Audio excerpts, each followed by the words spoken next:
Mundurnya Erlangga Hartarto dari kursi Ketua Umum Partai Golkar mengejutkan banyak pihak. Tak ada angin, tidak ada hujan, Erlangga mendadak mengumumkan pengunduran dirinya. Spekulasi pun menguak lewat sejumlah pengamat.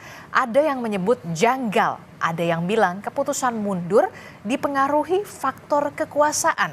Tapi lebih jelasnya kita akan perbincangkan bersama dengan Wakil Ketua Umum Partai Golkar. Sudah ada Bang Ahmad Doli Kurnia. Selamat pagi, Assalamualaikum Bung Doli.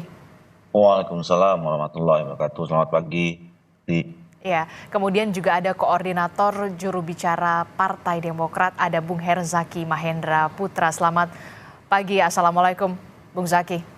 Waalaikumsalam warahmatullahi wabarakatuh, Mbak Disti, Mas Umam, dan Bang Doli. Oke, kemudian sudah hadir ke studio ada pengamat politik dari Universitas Paramadina. Sudah ada Mas Ahmad Khairul Umam. Selamat pagi, Assalamualaikum Mas Umam. Pagi Mbak Disti, Bang Doli, Mas Zaki. Kita semua terkejut ya, bukan lagi terkejut pakai J, tapi terkejut begitu ya. Karena memang ini efeknya efek kejut sekali loh Bung Doli. Weekend kemarin akhirnya ada video yang mengatakan Pak Erlangga resmi untuk mengundurkan diri demi keutuhan Partai Golkar dan juga untuk demokrasi harus dikawal dan terus harus dikembangkan. Jadi selanjutnya langkah apa yang akan dilakukan oleh Partai Golkar, rapat pleno dan munaslup akan diselenggarakan? Iya, dengan mundurnya Pak Erlangga Hartarto sebagai Ketua Umum ya, itu sebenarnya memenuhi syarat untuk segera dicari Ketua Umum yang baru melalui musyawarah nasional luar biasa. Jadi dalam anggaran dasar rumah tangga kami itu dijelaskan apabila munas luar biasa itu bisa diselenggarakan ya. Memang ada peraturan usulan dari 2/3 dari DPD provinsi, tetapi juga ada syarat-syarat yang memenuhi syaratnya itu misalnya apabila Ketua Umum itu berhalangan tetap ya. Kemudian yang kedua terkena masalah hukum, yang ketiga mengundurkan diri. Nah ini kan Pak Erlangga sudah mengundurkan diri, jadi secara otomatis memang harus dilaksanakan musyawarah luar biasa untuk mencari ketua umum atau memilih ketua umum yang baru secara definitif. Nah sebelum ke sana memang ada mekanisme organisasi yang harus dilalui ya. Surat yang disampaikan oleh Pak Erlangga itu ke DPP harus dilegitimasi oleh institusi yang disebut sebagai rapat pleno. Nah rencananya mungkin besok kita akan melaksanakan rapat pleno itu untuk kemudian melegitimasi ya, menerima surat pengunduran diri Pak Erlangga Hartarto sebagai Ketua Umum, dan kemudian untuk melaksanakan musyawarah nasional luar biasa itu kita harus memilih pelaksana tugas Ketua Umum yang besok akan dibicarakan dalam rapat pleno itu, siapa yang akan nanti dimusyawarahkan untuk menjadi PLT Ketua Umum. Ada selentingan ada nama Pak Agus Gumiwang Kartasasmita, benarkah demikian? Iya, saya kira kalau di dalam peraturan organisasi kita, semua pengurus itu dimungkinkan untuk menjadi pelaksana tugas ya, Ketua Umum. Nah, terutama para wakil ketua umum, kita punya wakil ketua umum ada 11 ya. Nah, saya kira memang besok kita akan mendorong supaya terjadi musyawarah mufakat saja ya. Toh ini juga cuman hanya mengantarkan kan munas, dan menurut saya tidak perlu lama-lama karena semakin lama nanti makin organisasi ini kan harus juga harus dijalankan dengan ajak gitu. Nah, jadi pelaksana tugas itu tugasnya hanya melaksanakan menggelar ya persiapan munas dan munaslup bulan ini juga akan dilakukan atau diselenggarakan. Munas dilaksanakan. Bung Doli. Kenapa? Munaslup bulan ini juga akan diselenggarakan sebelum adanya pembukaan pendaftaran nanti, KPU 27 Agustus. Iya, tergantung besok ya. Biasanya itu kan langsung dipimpin oleh ketua umum atau pelaksana tugas yang baru kan. Dalam anggaran dasar rumah tangga kita adalah penanggung jawab munas itu adalah ketua umum ya, atau munaslup ya, penanggung jawabnya adalah pelaksana tugas ketua umum. Jadi besok setelah terpilih pelaksana tugas ketua umum itu ya nanti sang pelaksana tugas itu yang akan menentukan atau membuat rapat lagi ya untuk menentukan kapan tanggal Munas yang paling tepat, kemudian dibentuk panitianya dan kemudian berjalan persiapan terlaksanalah Munas klub itu. Oke, karena kan ini kita menjadi bertanya-tanya ya, karena sebentar lagi hanya 2 minggu menjelang pembukaan pendaftaran KPU soal bakal calon gubernur ini. Mungkinkah Munaslup ini akan diselenggarakan benar-benar dengan tempo yang secepat-cepatnya atau sesingkat-singkatnya? Ya, alhamdulillah ya Partai Golkar ini sebagai partai tertua, kita juga sudah punya banyak pengalaman ya pasang surut perjalanan partai kami ini, Partai Golkar ini. Ya mudah-mudahan insya Allah selama ini menurut pengalaman ya kalau misalnya ada terjadi kejadian-kejadian yang luar biasa seperti ini kita bisa mengatasinya ya. Bayangkan saja 2014, 2019 kami waktu itu melaksanakan 3 kali Munas ya dalam satu periode, tapi alhamdulillah kita bisa survive, bisa kita jalan, melaksanakan roda organisasi dan menghadapi event-event politik. Oke. Ya, sehingga sampai hari ini alhamdulillah 2024 kita masih diberi kepercayaan oleh rakyat dan ya mengantarkan Pak Prabowo dan Pak Gibran jadi presiden wakil presiden terpilih, dan alhamdulillah Golkar juga mendapatkan suara tambahan signifikan secara nasional ya, 17 kursi. Oke, Partai Golkar tadi betul Anda sebutkan memang partai tertua begitu, bahkan partai yang berpengalaman, akarnya sudah sangat kuat begitu ya dibanding bersanding dengan PDI Perjuangan dan juga Partai Persatuan Pembangunan. Nah, yang kemudian dicermati adalah pernyataan Pak Erlangga soal pengunduran dirinya adalah untuk menjaga keutuhan Partai Golkar. Apa yang bisa Anda jawab di sini, Bung Doli? Ya, ini sangat personal ya, sangat pribadi Pak Erlangga gitu. Kami pun juga tidak bisa berspekulasi atau menggali lebih jauh apa alasan pertimbangan gitu. Selain apa yang disampaikan Pak Erlangga pada saat pernyataan sikapnya itu ya, menyampaikan dalam bentuk video dan dirilis gitu. Nah, kalau kita lihat dalam pernyataan itu kan Pak Erlangga menyampaikan bahwa ini semua demi keutuhan ya, keutuhan Partai Golkar termasuk di dalam melancarkan, menjaga ya proses masa transisi pemerintahan ini gitu. Jadi saya kira kalau apa yang disampaikan kepada kami ya beberapa orang sebelum beliau menyampaikan statement itu ya ini memang untuk kebaikan ya, kebaikan Pak Erlangga sendiri secara pribadi, kebaikan keluarga beliau, kebaikan buat Partai Golkar dan kebaikan untuk bangsa dan negara. Demi kebaikan beliau, Pak Erlangga, kemudian keluarga dan juga Partai Golkar. Kalau ada spekulasi, ada faktor eksternal, intervensi dari eksternal, jawaban Anda? Saya tentu yang paling tahu kalau ada itu Pak Erlangga sendiri. Tapi kami juga tidak berani ya mengandai-andai gitu. Karena saya selalu apa yang saya sampaikan, apa yang saya lihat, apa yang saya dengar gitu. Dan Pak Erlangga menyampaikan kemarin ini memang lebih pertimbangannya sangat pribadi dan tentu kita harus hormati itu. Oke, kita tetap harus menghormati apa yang sudah diputuskan oleh Pak Erlangga untuk mundur dari jabatannya sebagai Ketua Umum Partai Golkar, termasuk langkah yang akan dilakukan oleh Partai Golkar setelah ini melaksanakan rapat pleno dan juga menyelenggarakan Munaslup begitu ya untuk Ketua Umum Partai Golkar yang baru begitu. Saya ke Bung Herzaki. Bung Herzaki, respon dari Partai Demokrat ketika mendengar ini apakah terkejut atau bagaimana? Bagaimana nasib Kim Plus nantinya ke depannya seperti apa? Gak usah Kim Plus dulu deh, Kim dulu deh. Adakah pembicaraan soal itu? Ya, terima kasih ya. Pertama yang pasti kalau Demokrat kami menghormati keputusan politik pribadi dari Pak Erlangga ini gitu. Bagaimanapun beliau adalah tokoh yang sangat baik, politisi besar ya, tokoh nasional, tentunya dalam setiap mengambil keputusan sudah berdasarkan pertimbangan matang, dan ini juga tentunya memang keputusan pribadi beliau ya. Yang bisa kami lakukan tentu sebagai partai sahabat adalah menghormati keputusan beliau, itu pertama. Yang kedua, kami juga menghormati betul proses dan mekanisme politik yang sedang berlangsung di Golkar. pasca pengunduran diri Pak Erlangga, tentunya teman-teman Golkar punya mekanisme nih di internal gitu. Ya, bagaimanapun Golkar ini adalah partai besar, ya, saudara tua tadi sudah disampaikan oleh Bang Doli, apapun situasi di Golkar ini sudah ada mekanismenya. Nah, sudah ada mekanisme internal untuk mengisi kekosongan kepemimpinan di Partai Golkar. Kami tentu sangat menghormati dan menghargai kemandirian dan independensi dari setiap partai. Jadi kalau kami melihatnya seperti itu gitu Mbak, tidak lebih, tidak kurang.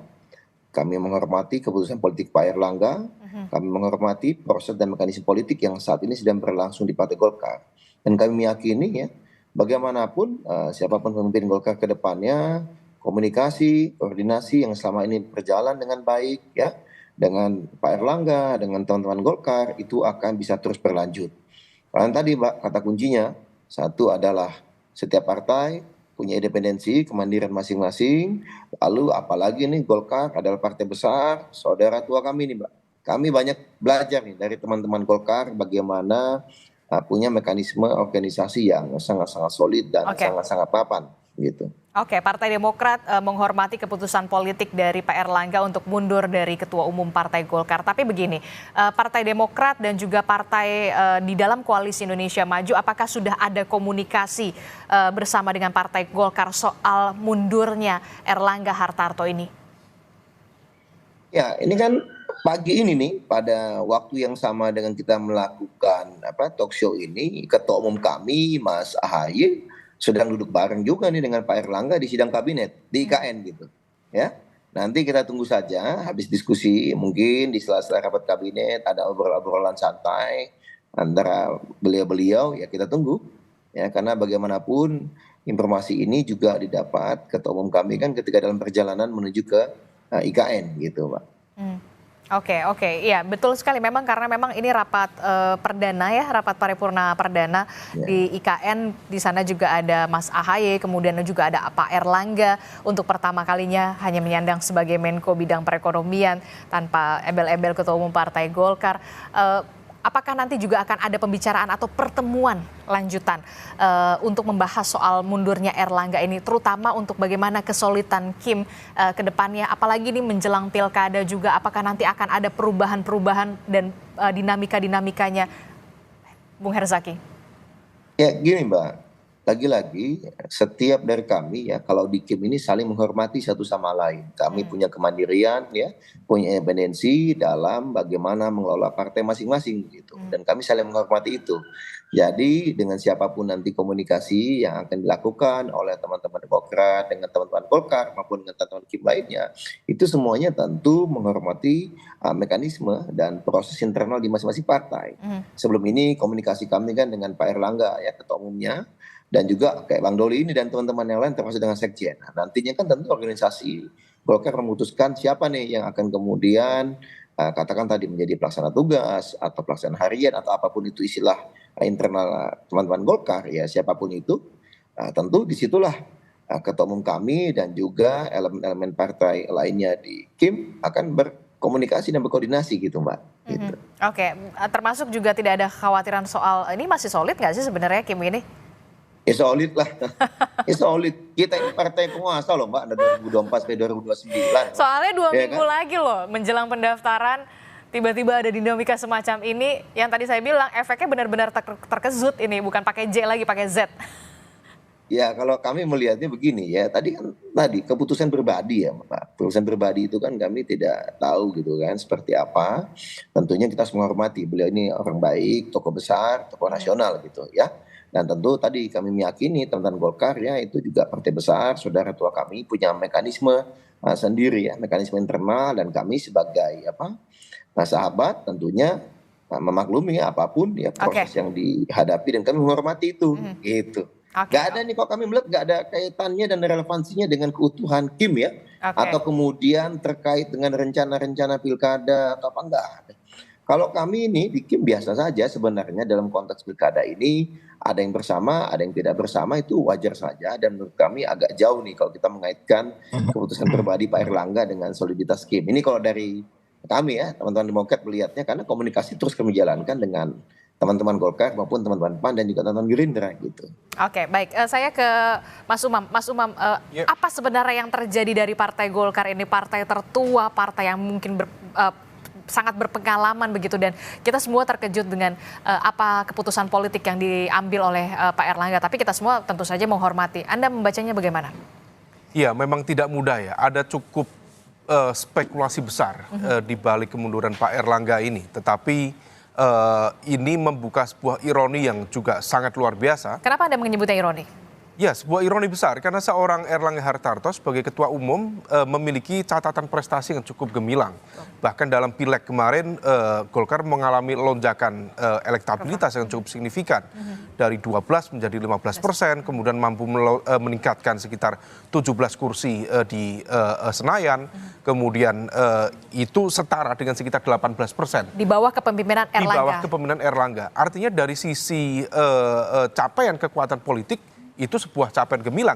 Di saat yang sama, Golkar juga memiliki kontribusi yang cukup besar, bahkan paling besar dalam konteks pemenangan Pilpres yang kemudian mengusung Prabowo Gibran di Pilpres yang lalu. Artinya dari sisi makropolitik sebenarnya cukup settle bagi seorang Erlangga. Maka kalau misal kemudian sekarang dia mengundurkan diri, maka patut diduga ada kekuatan besar yang mencoba untuk mengintervensi yang menjadi otoritas kekuasaan beliau sebagai ketua umum Partai Golkar. Siapa kekuatan besar itu? Ini yang kemudian menjadi sebuah misteri. Siapa, kepentingannya apa, agendanya apa, dan saya pikir tidak akan lama lagi kita bisa membaca peta itu. Tetapi secara umum, kita tahu bahwa Golkar adalah sebuah rumah besar. Ada cukup banyak faksi-faksi kekuatan di dalam Golkar. Tampaknya kalau misal kita sederhanakan, dari sekian banyak faksi-faksi kekuatan itu, ada satu kekuatan yang mencoba untuk mempertahankan political sovereignty, kedaulatan politik internal partai dalam mengambil keputusan, kebijakan, baik yang sifatnya teknis maupun strategis di dalam konteks kepartaian. Tetapi ada juga barangkali sejumlah kekuatan lain yang mencoba bersimbiosis dengan kekuatan eksternal lainnya yang mencoba untuk mempengaruhi, mengontrol atau mengendalikan keputusan-keputusan strategis dari internal Partai Golkar. Nah, ini yang kemudian berkontestasi satu sama lain, sehingga kemudian mundurnya Pak Erlangga tidak bisa kita maknai sebagai sebuah fenomena hasil kontemplasi personal yang kemudian tiba-tiba mundur. Tentu tidak, ini ada kontestasi yang luar biasa, tetapi karena kematangan Golkar, kontestasi itu tidak terlihat di depan publik. Tidak kemudian dalam skala konflik yang kemudian saling menyerang satu sama lain, tetapi friksi-friksi itu terjadi. Dan kemudian apa yang kemudian kemarin disampaikan oleh Pak Erlangga, ada pesan yang hari ini dijadikan sebagai headline dari koran Kompas, demokrasi harus dikawal. Ini bukan semata-mata statement lipstick, tetapi betul-betul kemudian memiliki makna yang cukup mendalam, di mana ada sepertinya, kalau misal saya maknakan, Pak Erlangga memberikan pesan bahwa ada sistem atau mekanisme atau nilai demokrasi yang tampaknya perlu dievaluasi dan juga tampaknya perlu dikontekstualisasikan lebih clear di dalam konteks kepartaian. Nah, apa yang kemudian harus dikawal, ini yang kemudian terkait dengan kedaulatan partai. Nah, oleh karena itu apa yang terjadi di Golkar saat ini, tentu ada sejumlah informasi spekulatif dan rasa-rasanya menjadi agak kurang tepat untuk disampaikan. Barangkali Mas Doli yang bisa menyampaikan. Tetapi kalau misal secara general, tampaknya kita bisa memaknai ada kekuatan besar, the invisible hand, yang mencoba untuk mempengaruhi, mengontrol dari kedaulatan partai internal Golkar, bahkan barangkali dengan cara-cara yang di luar mainstream, sehingga kemudian menghadirkan tekanan yang luar biasa bagi seorang Pak Erlangga Hartarto, memiliki legitimasi yang kuat, memiliki capaian dan prestasi yang kuat, tetapi kemudian harus mengundurkan diri dari posisi ketua umum yang sebenarnya sangat legitimate dan juga kredibel. Anda melihat ini baru permulaan awal dari kekuatan besar tanda kutip dan invisible hands yang mencoba untuk kedaulatan Partai Golkar. Apakah nanti akan ada dinamika yang lebih mendalam lagi dan juga efek kejut lagi yang nanti akan terjadi dalam Partai Golkar? Jangan dijawab dulu Mas Umam, kita akan jeda dulu, usai jeda kita akan kembali lagi di Sapa Indonesia Pagi. Kita masih membahas soal dibalik mundurnya sosok Erlangga Hartarto dari Ketua Umum Partai Golkar. Ada apa sebenarnya? Masih bersama saya di studio ada analis politik dari Universitas Paramadina, Mas Umam. Kemudian dari Partai Golkar ada Bung Doli. Kemudian dari Partai Demokrat ada Bung Herzaki. Melanjutkan pertanyaan saya tadi, Mas Umam. Spekulasi di sini ada dugaan kekuatan besar dan invisible hands. Apakah ini baru permulaan awal untuk efek kejut di awal? Iya, kalau misal kita cermati dinamikanya, memang ini tampaknya bertalian ya dengan dinamika yang ada di pilkada. Apalagi kalau misal kemudian kita cermati rencana Munas Partai Golkar itu sendiri akan dilakukan pada bulan Desember. Sekarang Agustus ke Desember itu waktu yang sangat dekat itu. Tetapi kemudian mengapa ada sense of urgency bagi seorang Pak Erlangga untuk mengundurkan diri per hari ini? Dan besar kemungkinan salah satu dinamika pemicunya adalah terkait dengan konstelasi politik di pilkada.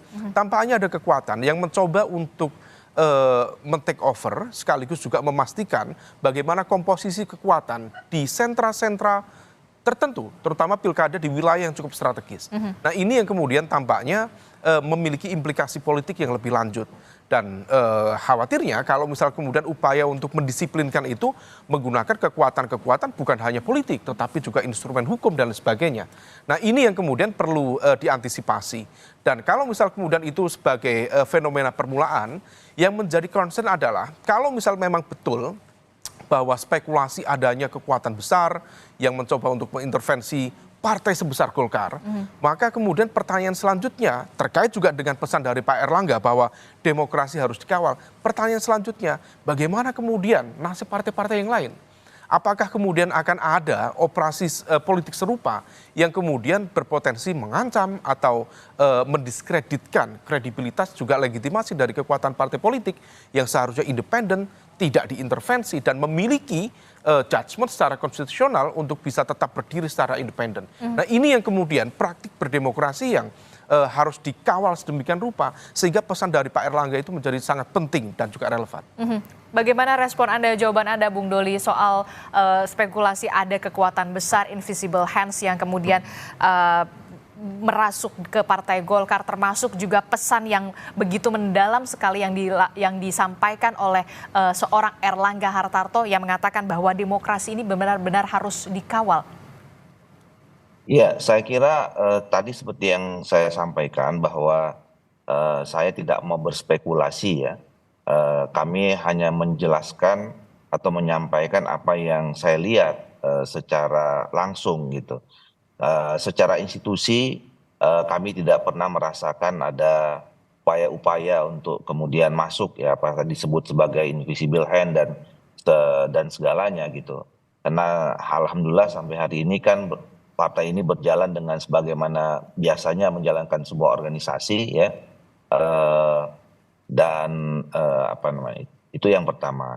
Yang kedua saya kira apa yang pesan yang disampaikan oleh Pak Erlangga itu kan pesan yang sangat bagus ya buat kita semua bahwa kita sebagai negara yang sudah memilih sistem politiknya adalah sistem demokrasi tentu harus kita tumbuh kembangkan terus ya. Jadi apa yang juga selama ini sudah dilakukan oleh Pak Erlangga terlibat dalam dunia perpolitikan sebagai pimpinan partai politik yang ada partai politik itu adalah bagian dari atau pilar dari demokrasi. Tentu harus pesan itu menjadi catatan penting buat kami ya di Partai Golkar dan saya kira juga itu menjadi catatan penting buat bangsa dan negara kita bahwa kita terus harus merawat, menjaga, menumbuh kembangkan demokrasi yang sudah menjadi pilihan dalam sistem politik kita. Anda tidak melihat ada pesan yang sebenarnya ingin disampaikan oleh seorang Erlangga Hartarto dengan demokrasi ini tetap harus dijaga? Saya kira itu pernyataan yang pernyataan normatif sebagai tokoh politik, sebagai pimpinan partai politik selama ini yang memang bergaul beraktivitas ya di lingkungan sistem demokrasi kita. Jadi Pak Erlangga saya kira juga sudah merasakan langsung ya bagaimana pentingnya demokrasi kita harus terus kita jaga supaya memang rakyat itu betul-betul punya kedaulatan dalam setiap keputusan-keputusan penting rakyat harus terlibat dan aspirasi rakyat itu yang harus kita perjuangkan. Oke, termasuk juga yang kemudian menjadi pertanyaan mungkin juga dari calon kepala daerah yang kemudian diusung oleh Partai Golkar. Ini bagaimana nasibnya dengan mundurnya seorang Erlangga Hartarto? Partai Golkar seperti apa bisa memberikan apa ya jaminan begitu ya, tidaknya Partai Golkar ini masih bersama mereka untuk pilkada ke depan? Ya, insya Allah tidak ada banyak perubahan ya. Seperti yang saya sudah sampaikan tadi malam pada saat press conference, saya menyampaikan juga kepada seluruh kader agar tetap terus bisa menjaga soliditas sampai ke tingkat paling bawah, dan terutama menghadapi pilkada, dan terutama kepada calon-calon kepala daerah, ya baik itu berasal dari kader Partai Golkar maupun juga kerjasama kita dengan kader-kader partai politik yang lain, insya Allah ini tetap berjalan ya, karena kan apa yang sudah kami putuskan kemarin ya, misalnya ada 22 calon gubernur dan wakil gubernur, kemudian ada 321 calon kepala daerah di kabupaten dan kota ya, itu kan keputusan institusi ya, bukan keputusan individu, bukan keputusan Pak Erlangga sendiri, tapi itu sebuah keputusan Partai Golkar yang kalaupun kemudian institusi ketua umumnya berganti ya, kemudian keputusan institusi itu tidak mudah juga untuk dirubah, karena keputusan yang sudah kami ambilkan prosesnya juga cukup panjang. Hampir 2 tahun yang lalu kita sudah mulai berproses, dan keputusan itulah keputusan yang terbaik secara institusional. Jadi bukan keputusan pribadi per pribadi, dan di kami kan juga selama ini dalam menjalankan roda organisasi ini mengedepankan kolektif kolegial ya. Jadi semuanya dijalankan secara bersama sesuai dengan fungsi bidangnya masing-masing. Oke, termasuk juga bisa menjamin tidak akan ada perubahan soal peta calon-calon yang kemudian diusung oleh Partai Golkar dengan mundurnya seorang Erlangga Hartarto. Iya, tadi juga saya kira menyambung apa yang disampaikan oleh Bung Herzaki ya, bahwa hubungan kami selama ini antar partai politik di Koalisi Indonesia Maju kan hubungan yang institusional ya, jadi kami tentu tidak akan merubah, insya Allah siapapun nanti yang menjadi pelaksana tugas atau kemudian nanti yang terpilih menjadi ketua definitif ya, insya Allah akan meneruskan apa yang menjadi kebijakan selama ini yang sudah dilakukan oleh Pak Erlangga Hartarto, terutama ya bahwa kita kan memang menjadi bagian Koalisi Indonesia Maju yang mengantarkan Pak Prabowo dan Pak Gibran dalam 5 tahun masa pemerintahan yang akan datang. Saya kira sikap itu tidak akan berubah. Oke, Mas Umam, sedikit saja, apa dampaknya terhadap KIM, Koalisi Indonesia Maju dengan mundurnya seorang sosok Erlangga Hartarto dari Ketua Umum Partai Golkar? Termasuk juga tadi Anda mengatakan terbuka kemungkinan operasi-operasi politik semacam ini masih bisa juga berdampak kepada parpol lain ya? Ya, kalau misal dampak terhadap KIM, tentu KIM menjadi sebuah entitas bersama ya. Tetapi kemudian di saat yang sama ketika bicara tentang soliditas, kemudian kebersamaan, tentu Golkar tetap akan stay di sana dan menjadi bagian dari kekuatan besar. Tetapi yang kemudian perlu diantisipasi adalah apakah dinamika ini akan berdampak terhadap rekomendasi-rekomendasi para cakada, baik di level provinsi, kabupaten, kota yang sudah diberikan terutama oleh Partai Golkar. Memang KIM sendiri tidak selalu utuh dalam kontestasi di tingkat daerah, tetapi bagi mereka yang memiliki rencana kerjasama dengan Golkar, tentu tidak sedikit ini yang agak terkejut ya, dan juga tentu agak khawatir kalau misal kemudian ada perubahan. Tadi Bang Doli menyampaikan tidak banyak perubahan. Dan itu adalah sebuah statement yang cukup menjadi sebuah indikasi tidak banyak, artinya akan ada sedikit banyak perubahan. Dan salah satu yang kemudian perlu diantisipasi adalah wilayah-wilayah yang cukup strategis dan juga melibatkan elemen kekuatan besar di dalam KIM itu sendiri. Salah satu yang kemudian perlu diantisipasi adalah Banten misalnya. Per hari ini ada upaya untuk membangun kerjasama antara Golkar dan juga PDIP. Kalau misal kemudian itu ternyata menjadi bagian dari implikasi dari dinamika internal di Golkar, maka besar kemungkinan akan terjadi evaluasi terhadap rencana kerjasama antara Golkar dengan PDIP. Nah, kalau misal memang itu terjadi, maka ini menjadi sebuah fenomena yang sangat luar biasa, karena dalam konteks Jawa, maka kemudian hampir bisa dipastikan PDIP akan tercorner semuanya, mulai dari Banten, Jawa Barat, kemudian Jakarta, termasuk di Jawa Tengah dan juga di Jawa Timur, hampir semua kekuatan Kim relatif cukup solid, bahkan menciptakan Kim Plus dengan menyisakan elemen kekuatan bernama PDIP yang seolah kemudian terpojokkan, tercorner dalam dinamika politik tersebut. Nah, ini yang kemudian perlu kita cermati, dan apakah betul misalnya sejumlah informasi spekulatif yang mengatakan bahwa rencana Munaslup akan dilakukan oleh teman-teman Golkar pada 25 Agustus 2024 mendatang. Artinya akan ada jeda 2 hari dari penutupan pendaftaran di KPU dan juga KPUD. Apakah kemudian betul itu terjadi? Kalau misal itu terjadi, maka besar kemungkinan akan ada terjadi semacam political adjustment, proses penyesuaian, terutama terkait dengan dinamika politik pilkada, dan rekomendasi-rekomendasi yang sudah keluar bisa saja terevaluasi sebagai bagian dari implikasi dinamika internal Golkar. Bisa saja terevaluasi, Bung Doli, singkat saja. Saya kira tidak akan banyak, kalaupun ada perubahannya. Saya sebagai Korbit Pemenangan Pemilu yang selama ini menjalankan Untuk Pilkada Banten yang tadi sempat disinggung sama Mas Umam. Menjaga ya, kalau Banten kan memang kita belum putuskan, ya. Kami baru mencalonkan Ibu Airin, ya. Tapi yang saya katakan tadi, surat-surat atau keputusan yang sudah kami keluarkan itu kan adalah calon-calon yang sudah berpasangan dan sudah disepakati oleh partai politik yang lain yang tergabung dalam pengusung kedua pasangan itu. Nah, khusus Banten kami belum putuskan. Oke, tidak banyak perubahan tapi akan ada sedikit perubahan begitu ya? Ya, itu kan termasuk dinamis juga ya. 25 Agustus Munaslup, benarkah akan terjadi? Belum. Itu kita bicarakan besok, dan termasuk itu nanti akan menjadi kewenangan penanggung jawab Munaslup itu, yaitu PLT Ketua Umum. Oke, terakhir Bung Herzaki. Ya, tentu kalau dari kami melihatnya, ya, mari sama-sama kita cermati saja proses ini, dan dalam demokrasi di Indonesia setiap partai politik itu punya independensi dan kemandirian. Nah, ayo kita hormati saja. Teman-teman Golkar tentu punya mekanisme internal dalam berproses ini, ya. Kita tunggu, yang pasti Demokrat siap bekerja sama dan terus berkomunikasi dengan baik dengan teman-teman di Golkar, baik dalam konteks Kim, baik dalam konteks pilkada, maupun juga tentunya kita sama-sama akan fokus mengawal pemerintahan Pak Prabowo dan Pak Gibran nanti selama 5 tahun ke depan. Nah, ini kan menjadi janji kami kepada rakyat Indonesia, dan inilah yang akan kami wujudkan. Oke, termasuk tidak merasa khawatir juga Partai Demokrat ini akan ada sedikit berdampak terhadap partai politik yang ada di Koalisi Indonesia Maju dengan mundurnya Erlangga Hartarto? Enggak ada ini.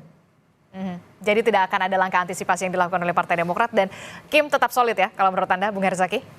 Iya, solid, tetap solid, terus komunikasi kok. Kan kita setiap hari hampir selalu komunikasi di berbagai tingkatan ya, baik di tingkatan ketua umum, di tingkatan waketum atau sekjen, ataupun teman-teman Bapilu misalnya, terkait dengan pilkada ini misalnya. Jadi ya selalu sejalan kok selama ini gitu ya, termasuk saling menghormati.